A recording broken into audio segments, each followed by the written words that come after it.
Bom dia, segundo ano, tudo certinho com vocês? Então hoje nós vamos dar prosseguimento aqui às nossas aulas. Até aqui nós estamos vendo hidroestática, né? Hidro é de água e estática vem de estático, de parado, né? Então a gente estava estudando aqui todos aqueles conceitos com a água quando ela estava parada, né? Agora nós vamos mudar um pouquinho, nós vamos avançar. Nós vamos ver a hidrodinâmica. Então, hidro de água e dinâmica de dinâmico, de movimento, tá ok? Então, vamos ver a água em movimento, tá certo? Então, não, eu falei água, né? Mas seria qualquer líquido, tá ok? Pode ser qualquer líquido. Não só líquido, como gasoso também, né? Qualquer material em estado gasoso, né? Beleza, mas aqui vamos nos ater apenas aos líquidos primeiro, tá?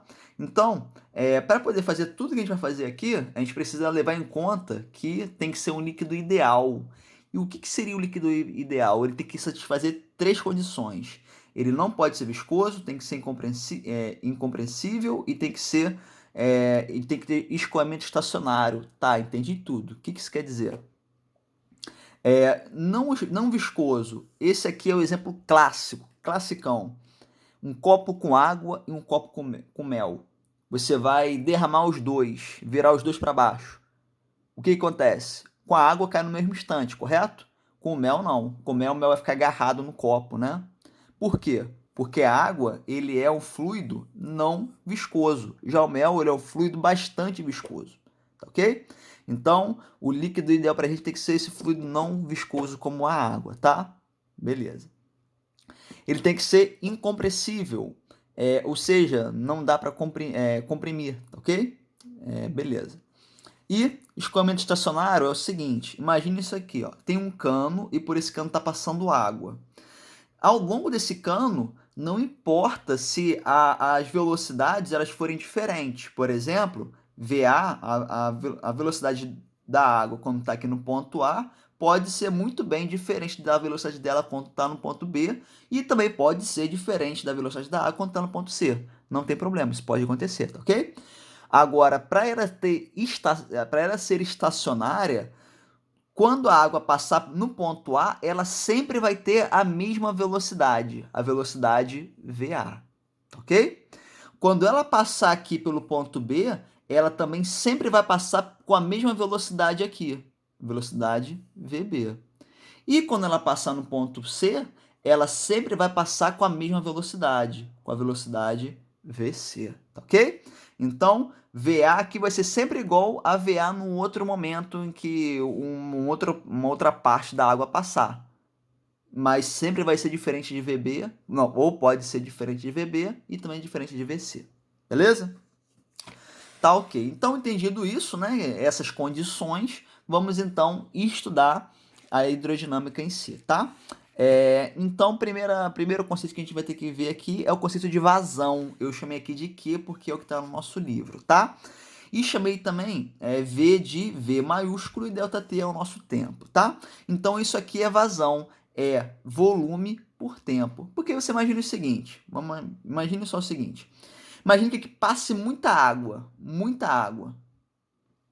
tá ok? Em um segundo passe muita água. E eu tenho um outro cano, que é bem parecido aqui embaixo, só que aqui, no mesmo tempo, ele vai passar menos água do que em cima. Então, a gente pode concluir que no cano de cima, a vazão ela é maior, certo? Porque a vazão é isso, é o quanto de água, o volume de água que passa pelo cano num dado intervalo de tempo. Beleza? No sistema internacional, essa vazão é metros quadrados por segundo, tá ok? Beleza. Desculpa, é metros cúbicos, né? É volume. Metros cúbicos por segundo. Beleza? Ok. Volume é metros cúbicos, né? E ΔT é segundos. Beleza. Sabendo disso, vamos dar uma olhadinha aqui na equação de continuidade. Olha só. Eu tenho aqui a água passando, está subindo isso aqui, sendo que aqui, esse cano aqui, esse pedaço do cano, ele é fino, já esse pedaço do cano aqui, ele é mais grosso, ok? Então, imagine também que aqui eu estou olhando para a mesma quantidade de água do que aqui. Então, se aqui tem 1 m³ de água, aqui também tem, tá ok? E aí, claro, se tem a mesma quantidade, aqui é mais fino e aqui é mais grosso, significa que aqui L1, né, esse comprimento aqui tem que ser maior do que o comprimento L2, né? Para poder ter a mesma quantidade. Beleza. E também uma coisa, tem a velocidade, né? V1 aqui e V2 aqui, tá? Ele está indo fazendo isso aqui. O que nós podemos dizer sobre os volumes? Imagine que isso aqui é um cilindro, né? Isso aqui, esse primeiro para 1, né? Imagine que esse carinha aqui seja um cilindro, né? Um cano é um cilindro. Então a água toma forma do cano também é um cilindro. E qual que é o volume de um cilindro? É a área da base, é a área, né? Multiplicada por quem? Pela altura. No caso aqui, a altura, esse cilindro está de cabeça para baixo, está deitado, né? Então a altura seria esse L1. Certo? É a área da base multiplicada pela altura. Isso é o volume. A mesma coisa nesse cara aqui. Qual que é o volume aqui do caso número 2? É a área dele, né? Vou até colocar, esqueci de colocar o A1 aqui, né? Então é a área desse cilindro multiplicado pela essa altura, que é, nesse caso aqui, nesse desenho, ela está deitada, ok? L2. Beleza. O que nós podemos dizer sobre a vazão? Bem, o tanto de água que está aqui é o tanto de água que vai chegar aqui, correto? Então, essas vazões, como estão no mesmo cano, ela tem que ser o quê? Tem que ser igual, ok? Note que no exemplo que eu dei anteriormente era em canos diferentes, né? Aqui estamos no mesmo cano. Então, a vazão na primeira parte aqui tem que ser igual à vazão na segunda parte, ok? E a gente aprendeu também que a vazão é o quê? Não era o volume dividido pelo tempo, certo? Então, vou trocar aqui o Q1 por V1 sobre ΔT1 igual Q2 é o que? É V2 sobre delta T2. Certo? Só troquei o que a gente já sabia. O volume é o que? O volume não é a área multiplicado pela altura lá, pelo comprimento aqui? Então, vou trocar aqui nesse V1. Vou trocar por A1, L1. Então, A1, L1 sobre delta T1. Igual a mesma coisa aqui. Vai ficar A2, L2 sobre delta T2. Certo? Beleza. Acabou aqui?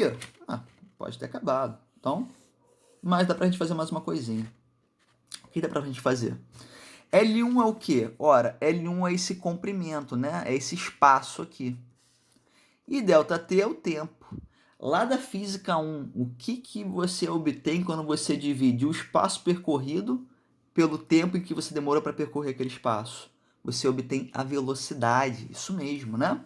Então, se eu pegar essa divisão aqui, quando eu falo física 1, eu quero dizer a física lá do primeiro ano, tá? Então, se eu pegar e dividir L1 por ΔT1, eu acho a velocidade. Então, a A1 multiplicada por V1 é igual a A2 multiplicar, a mesma coisa aqui, né?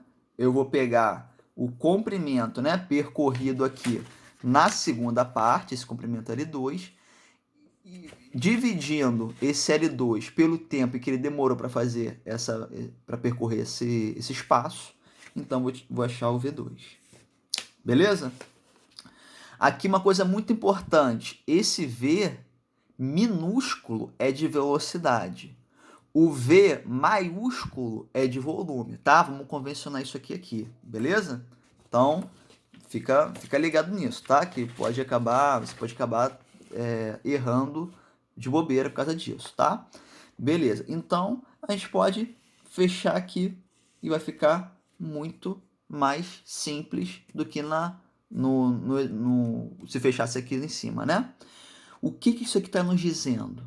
Ora, primeiramente, essa multiplicação aqui, a área multiplicada pelo volume, ela é constante. Significa dizer o seguinte, se eu pegar esse produto aqui em qualquer parte desse cano, eu vou ter sempre o mesmo valor. Se eu vou ter sempre o mesmo valor, então concorda comigo que quando a gente aumenta a área para continuar tendo o mesmo valor, tem que diminuir a velocidade para compensar, certo? Então, quanto maior a área, menor a velocidade e vice-versa. Quanto maior a velocidade, menor a área. Então, quando a gente olha para esse cano aqui, a gente percebe o quê? Que nesse lugar mais estreito, a velocidade ela é maior do que aqui, quando o cano é maior. Certo? Beleza? Então, por exemplo, se você for reparar num rio, o rio está aqui, tá ok?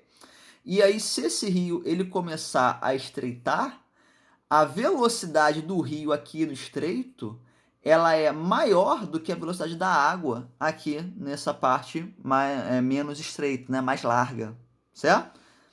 Beleza. Então, essa foi a parte sobre equação de continuidade. Eu separei aqui um dever sobre isso para poder a gente fazer junto, e esse dever está aqui na outra folha. Vamos fazer. É a página 44, número 40. Eu vou até pegar o livro para poder ler com vocês. Vocês peguem aí também para poder visualizar aqui junto comigo. Página 44, número 40, e tá aqui. Vamos lá. É assim, ó.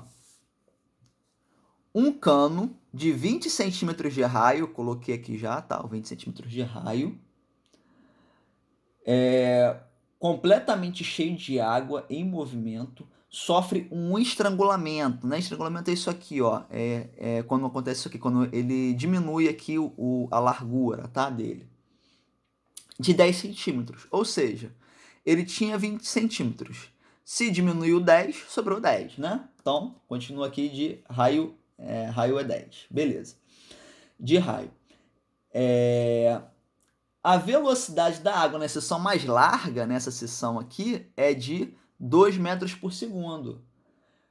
A letra A. Letra A está aqui. Qual é a velocidade aonde? Aqui, ó, na seção mais estreita aqui. Beleza? Então, a gente vai ter que fazer essa continha aí para poder achar a velocidade aí nesse ponto 2, né? Nessa seção aqui. Então, para poder fazer isso, a gente vai usar lá a nossa equação de continuidade, né? Que diz o quê? Diz que se a gente pegar e multiplicar a velocidade, a área, né? A área pela velocidade na seção mais larga vai ter que ser igual à área pela velocidade na seção mais estreita, certo?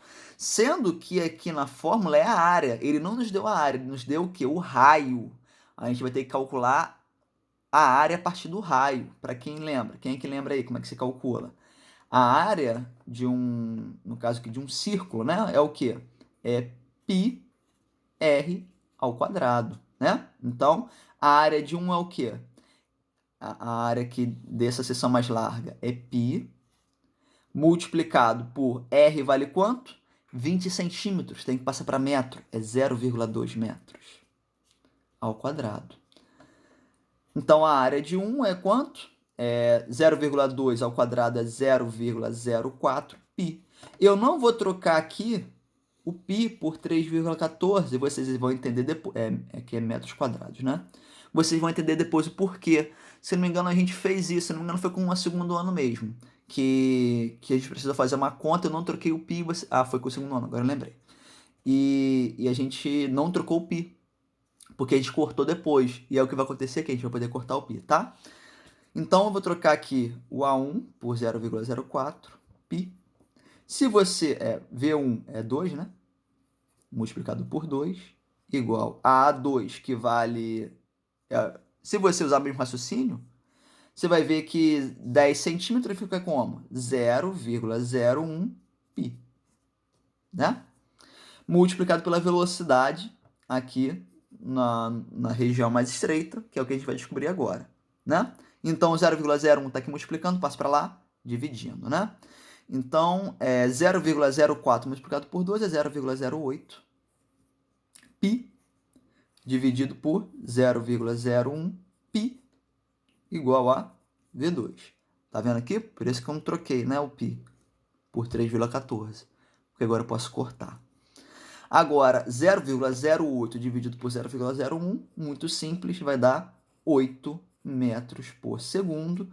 Como aqui a gente concluiu que a velocidade na região mais estreita ela é 8, ou seja, maior do que na região mais larga, significa que é meio provável que a conta esteja certa, tá? Beleza, vamos para a letra B agora. A letra B, vou pegar o livro aqui para poder ler. Diz assim: qual a vazão desse cano? Então é assim, ó. A vazão, você pode escolher onde você quer calcular a vazão. Você pode escolher calcular na vazão mais larga ou na mais estreita. A gente viu pela equação da continuidade que essa razão vai ser o mesmo, não importa aonde você escolher, tá? Então vamos escolher aqui. Eu vou escolher aqui na região mais estreita, só porque aqui nesse caso o raio é menor, eu acho que vai ficar mais fácil, tá? Então vamos fazer. Então a vazão é a área multiplicada pela velocidade, né? Então, na região número 2, né? Então a vazão é a área aqui é quanto? É 0,01 π multiplicada pela velocidade que a gente achou aqui, que é 8. Então, 0,01 vezes 8 é 0,08 π. E aí agora é só achar a razão desse negócio. Achando a razão disso, a velocidade ela está em metros por segundo, então a vazão tem que estar em metros cúbicos por segundo, né? A área está em metros, tá em metros quadrados, então tá tudo certinho aí. Beleza? Então vamos lá, continuando agora com a equação de Bernoulli. Bem, equação de Bernoulli, a gente viu a pressão, a gente viu pressão hidrostática, e agora eu vou apresentar a vocês uma outra pressão dinâmica, que é devido à água o fluido, né, está em movimento, ok? Então, assim, ó, aqui temos um fluido, ele também está em movimento, né, tá em movimento, e depois ele vai aparecer aqui, né, esse mesmo fluido está vindo e está fazendo esse movimento. E é o seguinte, se a gente quiser descobrir a pressão dele em momentos diferentes, a gente vai ter que saber cada uma dessas pressões, tá? É o seguinte, temos 3 pressões. A pressão, devido à pressão que a gente já conhecia mesmo, certo? Do ar no fluido. A pressão hidrostática, que a gente viu que era dGH. E agora uma nova pressão, a pressão dinâmica, que é dV ao quadrado sobre 2. Fica simples isso quando você percebe que é só somar essas 3 pressões, tá ok? Para você poder achar a pressão dessa água em qualquer parte desse cano, ok? Então, se você pode achar a pressão através disso aqui em qualquer parte desse cano, que essa pressão sempre vai ser igual, então a gente diz que essa pressão é constante. Ela é sempre constante. Então, quando eu calculo a pressão aqui, a soma dessas 3 pressões aqui nesse momento tem que ser igual à soma das três pressões aqui nesse outro momento, tá ok? Beleza. Então, se eu pegar aqui, ó, esse aqui é o momento 1, esse aqui é o momento 2, tá? Essa água, ela vai... Peguei um pedaço da água, né? Que aqui é muita água escorrendo. Então, eu peguei esse pedaço da água, uma hora ela vai estar aqui. Então, eu peguei ela daqui e vou dizer o quê? Vou dizer que a pressão nesse ponto 1 mais a pressão hidrostática nesse ponto 1, então, mais a pressão dinâmica nesse ponto 1 tem que ser igual a mesma coisa no ponto 2. Pressão no ponto 2 mais pressão hidrostática no ponto 2 mais pressão dinâmica no ponto 2. Aqui eu acabei colocando subíndice de mais, né? Porque a gravidade de 1 é a mesma gravidade de 2 e a densidade também. Não precisava ter colocado esse 1 aqui. Então é assim que vai ficar, ok? Para calcular essas pressões aí. E aí coloquei um exemplo para poder a gente calcular essa pressão juntos, tá ok? Porque realmente essa fórmula